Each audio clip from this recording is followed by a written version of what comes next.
지금 이제 오세훈 국민의힘 후보고 안철수 국민의당 후보고 서울시장 단일화를 놓고 이제 밀고 땡기고 하는데 제가 이 지금 방송을 녹화하는 게 화요일인데 수목 토론을 거쳐서 금요일날 결정이 되고 이제 후보 등록을 하기로 되어 있습니다. 저는 안철수가 되는 것을 반대를 하고 있습니다. 왜냐? 제가 그걸 좀 말씀을 드릴게요. 안철수가 이제 중도 그럽니다. 중도가 뭔데? 안철수의 중도가 뭔데? 경제제도, 좌파식 사회주의 경제 아니면 자유시장 경제 둘 중 하나일 수밖에 없습니다. 경제 시스템인 사회주의 경제, 자유시장 경제 둘 중에 하나예요. 뭐 거기 중도가 있을 게 뭐가 있습니까? 죽도밥도 아니란 얘기죠. 죽도밥도 아닌 게 중도입니다. 자유시장 경제 아니면 좌파식 사회주의인데, 좌파식 사회주의 경제는 나눠먹는 게 목표입니다. 성장은 그 다음이에요. 나눠먹자. 있는 거 가지고 나눠먹고 성장은 그 다음 문제입니다. 그러다 보니까 파이를 키워야 되는데 나눠먹는데 치중하다 보니까 전부 다 같이 못 살게 되자가 이제 다 같이 못 살자. 공평하게 다 같이 못 살자. 그렇게 돼버리는 겁니다. 여러분 보시면 알지 않습니까?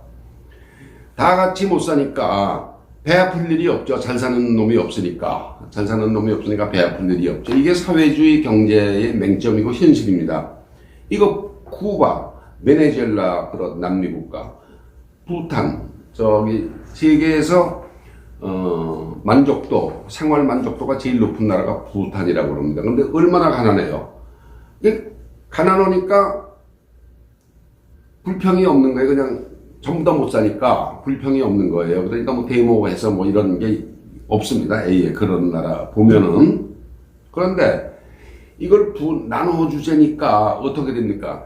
강력한 독재를 해야 됩니다. 일당 독재, 1인 독재. 중국이나 북한을 보시면 알잖아요. 나눠주려니까 강력한 뺏어서 나눠야 되니까 강력한 독재 정권이 필요한 겁니다. 분배라는 건 결국 있는 사람 걸 뺏어서 어떤 형태로 뺏느냐, 세금을 많이 걷는다든지 이렇게 뺏어서 없는 사람과 나눠야 되는 거 아닙니까? 세금 형태가 됐든 강제로 기부라고 하지만 강제로 기부를 받든 국가가 그것은 아무튼 세금을 걷든 기부를 받든 받아서 그것을 나눠줘야지. 그게 없이는 나눠줄 게 없는 겁니다. 베네수엘라가 석유가 많이 나오지만 석유에서 번 돈 가지고 나눠주다 보는데 석유값이 똥값이 되니까 못 나눠주고 있는 거죠. 그 석유 세계 그 4위의 매장량입니다. 베네수엘라 석유가. 근데 이제 중국식 사회주의는 그나마 사람의 욕망을 어느 정도 충족시켜가면서 돈을 벌어라. 돈 버는 게 애국이다. 이렇게 꼬셔가면서 창의력을 활용을 하고 있습니다. 중국은 그나마.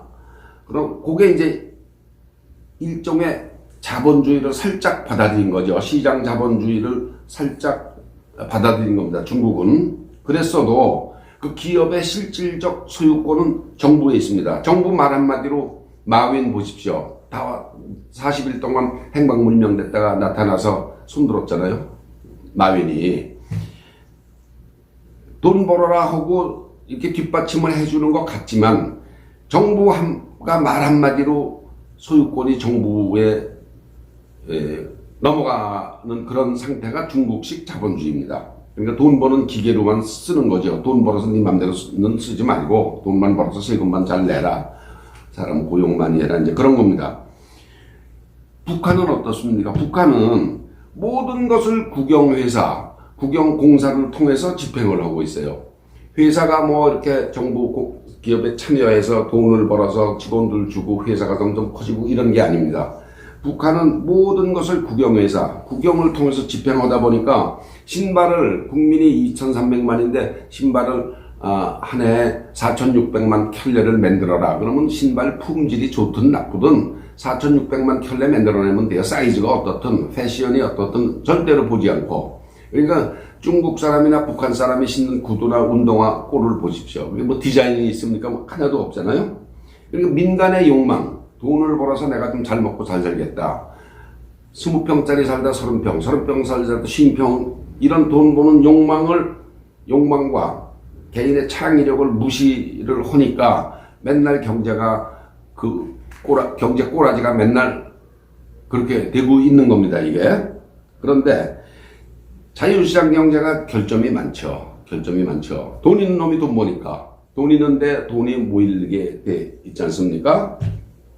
그 결점이 많은 자유시장을 받쳐주고 있는 그 자본주의 체제를, 그 결점을 끊임없이 수정하고 보완하고 그렇게 해서 끌고 가는 겁니다. 계속해서 그 결점을. 그래서 성장만이 서로 나눠 먹을 수 있는 파이라고 그러죠. 떡을 키울 수 있다는 개념이 자본주의는 밑바탕에 깔려 있습니다. 2%를 성장하든 3%를 성장하든 성장을 해야 돼요. 하여튼 경제가 자꾸 커져야 됩니다. 그래야 나눠 먹을 수 있는, 한 숟갈 먹던 거 2숟갈, 고기 한 근 먹을 거 2근 이렇게 먹는 거죠. 자본주의 경제는. 그런 과정에서 조금 노력하고 행운이 따르고 이런 사람은 조금 더 버는 거고, 그렇지 않은 사람은 좀 덜 벌어서 좀 가난하게 살고, 이 자본주의 사회는 똑같이 가난할 수가 없고 똑같이 부자일 수가 없어요.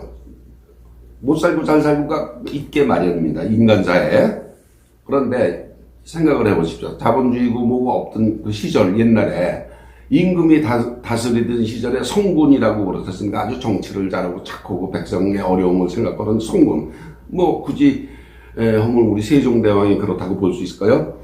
세종대왕이 아무리 정치를 잘하고 그랬어도 온 백성이 똑같이 배부른 적이 없습니다. 그때도 맨 굶어 죽는 사람도 있고 그래요. 그러니까 아무리 국민을 위해서 헌신을 하는 좋은 임금이 나와서 정치를 하더라도 온 백성이 똑같이 배가 부를 수가 없습니다. 하물며 지금 인구도 많고 이 자본주의 서로 경쟁을 해서 경제를 키워가는 그 과정에서 능력이 사람마다 다 다른데 어떻게 똑같이 다 저기를 할 수가 있습니까?